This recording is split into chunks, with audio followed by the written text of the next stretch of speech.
one chassis battery. You probably have four what we call house or coach batteries. And they're, let's see, the batteries are at 13, 12 between 13 and 13. Chassis batteries at 13.3. Those batteries are 100% charged. Okay. This switch right here is the switch that turns off the electric entry step. Okay. And when you're camping, you turn it off because you don't want that step going in and out, in and out every time you open and close the door. So you turn it off. Question. Yes. In the off position, does it stay out? Yes. Okay, good.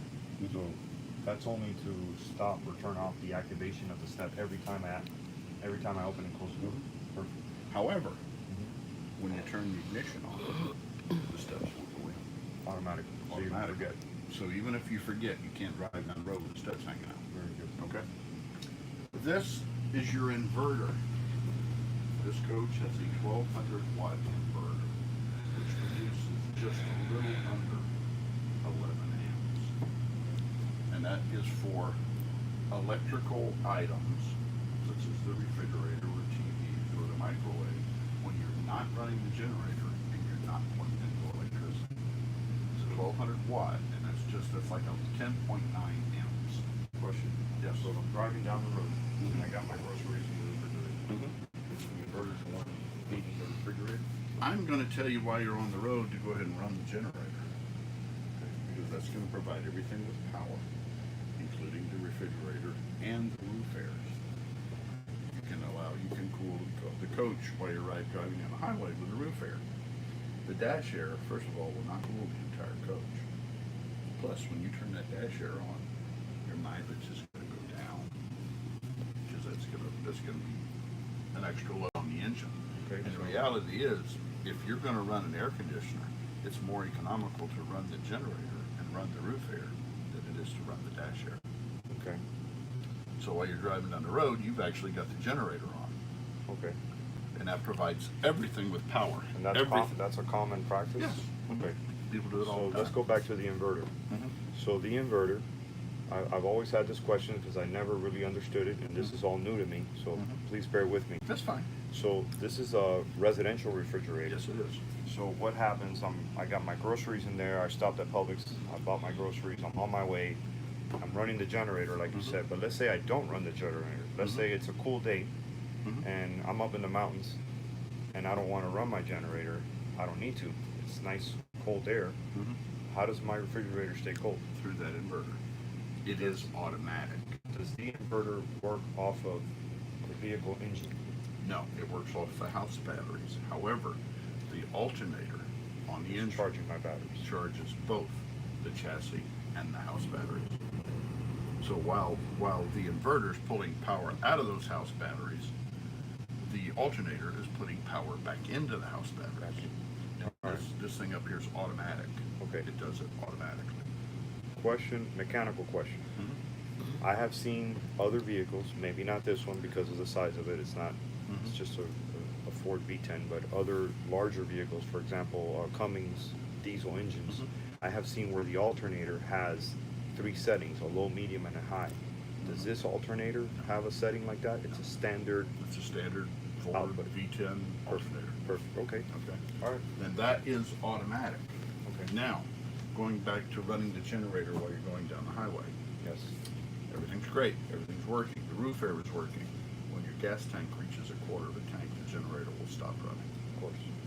They don't want you to spend the night in the back of a Cracker Barrel parking lot somewhere and run So the generator. you just answered another question. So our generator runs on gasoline, not Same- propane. The same gas that the engine runs on. So same gas tank. the only thing that propane tank down here works on is that stove and the water heater. And the furnace.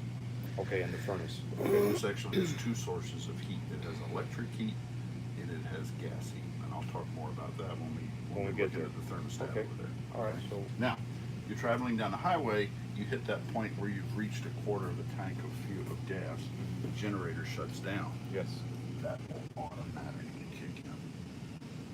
You don't have to do anything. It automatically kicks in. When you say kick in, it means it turns I off. mean, that inverter automatically then starts inverting that DC back into AC Okay. and provides that refrigerator with So power. while I'm using the generator, I don't worry about that. You don't worry about that. It's not going to turn on when It's you not gonna generate. turn on. It's like on a standby mode, and what it's doing is, it is allowing the power, because it is what we call a sine wave inverter. It is allowing the power from the generator to simply flow through it to charge the batteries, and flow through it to provide the coach with power. Okay. When it no longer has what we call shore power or generator power, it automatically starts inverting coming out of the batteries. Okay. So, what happens when I shut the? The light is still lit, just showing that it is still running power through it. Yes. But if you turn it off here, Yes. because even with everything in here turned off, this thing is going to pull about 0.6 watts. Okay. So when it's stored, to keep it from pulling your house battery down, simply turn it off. Okay, so that needs to be off. Where is it going to be stored at? We have a concrete pad at home. Okay. Is it going to have access to electricity? It doesn't have it yet, but it will. Okay. Then you'd still probably turn it off. Right. But as long as it's plugged into electricity, even if it's only just regular 15, 20 amp, 110, It won't draw down the battery. it won't draw down the battery. But even that is enough to keep the house batteries charged. Okay. So, let me reiterate what you're saying to make sure that I got it right. That's fine. Because again, it's like another language for me. I've never. The only camping we've ever done is either on the ground No more sleeping on the ground. or in a van with a mattress in the back of a regular van. So this is a big step up for us. So the inverter is basically converting power from the engine to run the electrical in the It's coach. actually pulling power out of the house battery. Out of the house batteries, but the engine is replacing. Yeah, as the long as power. you got the engine running, the alternator is producing power and keeping the chassis and the house batteries charged. Anytime the generator is running, that stops running automatically. It stops running automatically. I don't have to turn it off. You don't have to turn it off. It goes Okay. into it just goes into a standby mode. Okay. The All right. only time you actually turn it off is when it's stored. Okay. Okay? All right. Perfect. All right. Let's continue. Right over here. You ever thinking about going to Colorado in the winter? Not Colorado, but North Georgia. North Georgia in the winter? It snows. Okay. Well, I know that. I've gone to Franklin, North Carolina in October. In late October, it snowed. Yeah, That's very that's close what to we us. are. Yeah, that's. I love Yeah. the Franklin area. I love it. Yeah, we're right by there. We actually bought our campsite is there. That's what we bought. We bought an acre of land. Oh, wow. Yeah, with a creek, and it's And gorgeous. where's that at in Georgia? Northeast Georgia, which is Raven County, right next to Clarksville. Clarksville. It's Raven County. They call it Clarksville. It's literally right next to Franklin. We actually Yeah. have a friend who lives in Franklin Oh, cool. from here. She's a lady from here. I'm also very familiar with the Murphy area. Okay. I like that. I love to go to shoot booties in Murphy. All right. Nice. Yeah. Now, this coach is equipped with what is known as tank heaters. Okay. Because in those really, really cold conditions, Yes. your black tank, Freeze. which is the toilet tank, it can freeze, and it's very difficult to drain a tank full of frozen, you know what. Yeah. It won't go. So in those really, really cold conditions, you reach up here and you turn those tank heaters on. And all they are just heating pads under the tanks that keeps the tanks defrosted. Okay. So it'll keep your water tank defrosted, your gray tank defrosted, and your black tank defrosted so they don't freeze. So really, it'll keep your house water, the regular water we talked about earlier here, that will keep that water from freezing. Good. Because I know for a fact that they put signs out saying to disconnect your water source from your RV when it freezes over. They do make, believe it or not, electric water hoses that actually have little heating elements All going the way through through them. it, right. That even if you're camping in Colorado in January, your water hose will not freeze as long as there's electricity on the campground. Is this considered a 4-season coach? Yes. Okay. So I know it gets really cold in the van because it has no insulation. It's all steel panels. This is insulated really well. So do you think that the heat sources that are provided here will keep it warm enough to? Okay. Yep. Now remember, we're from Florida, so we Yeah, get I cold know. easy. When you're running the furnace, the basement is vented Okay. down there.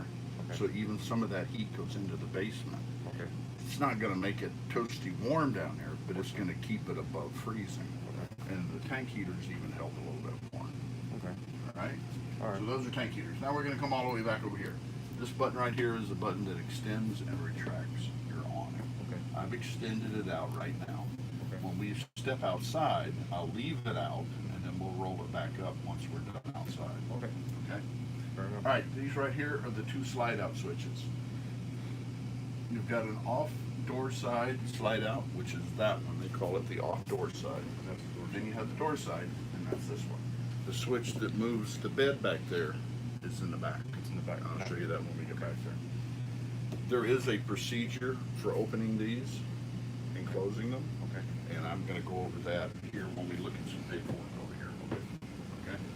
All right, right here is a battery disconnect. What this switch does is it disconnects the house battery. It doesn't disconnect the engine battery, Okay. but it disconnects the house battery. Okay. If this thing is stored for more than 48 hours without access to electricity, you just reach up there and you disconnect that battery. That's important. That way there's no drain on the battery, Okay. right? Fair But enough. as long as you've got electrical access, Mhm. then you leave it connected. That way the battery always stays charged. Okay, so if I'm gonna connect it at home, which I Mhm. plan to, not within 48 hours though, so when I get home, I gotta shut that off. Just disconnect it. Okay, Mhm. and then once I plug it in, I have to have it connected. You just because reconnect. that way the power, it receives the power. Mhm. Okay. What kind of power are you gonna run to it, if you don't mind me asking? You gonna run just a regular outlet out there to it, or are you gonna run 30 amps or 50 So amps? here's what I have right now. I have a very long extension cord, heavy extension cord, probably good enough for 220, but it's gonna be 110. Exactly for this purpose. Okay. And I have a long enough cord to go from the house all the way to the pad. It's actually longer than what I need. So Mhm. for now, that's what we're gonna do. Now, what's the other end of it gonna be plugged into? Probably a 110 outlet. Okay. Look at that circuit and see how many amps the breaker is. If it's 15 amps, you're only gonna have 15 amps. If it's 20 amps, you'll have up to 20 amps. But even that won't be enough to run one of the air conditioners. Correct. So the idea is, It'll for keep now, everything charged. for now, to keep everything charged until we get the electrician out there to actually do a 50 amp hookup. So we, at the end of the day, we live out in the States, we have a really nice property where the coach, we can use it in our own yard.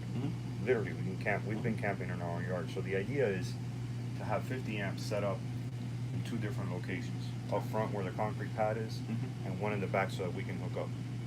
And then furthermore, the other idea is that if somebody else wants to visit, they can hook up to their one or the other.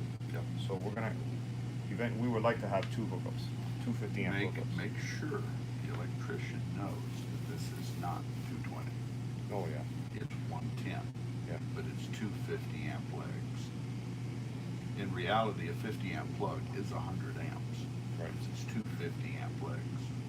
Okay, Okay. we'll make sure that we You get somebody- into the bigger coaches, and it'll even have a panel that'll tell you how many volts and how many amps is running through each of those two legs. Okay. You want me to take notes of anything? You can write down exactly what he said for the electrician. That would be important, just in Yeah. case he has never. I have run into electricians that have never done an RV installation. Never done an RV before. Never done that. They've done everything else for the house, and they're willing to do it. They want to get paid, but They just need to make sure that they realize that it is 110 amps. It's not 220. video for now. Okay. For now, All you right. can take notes.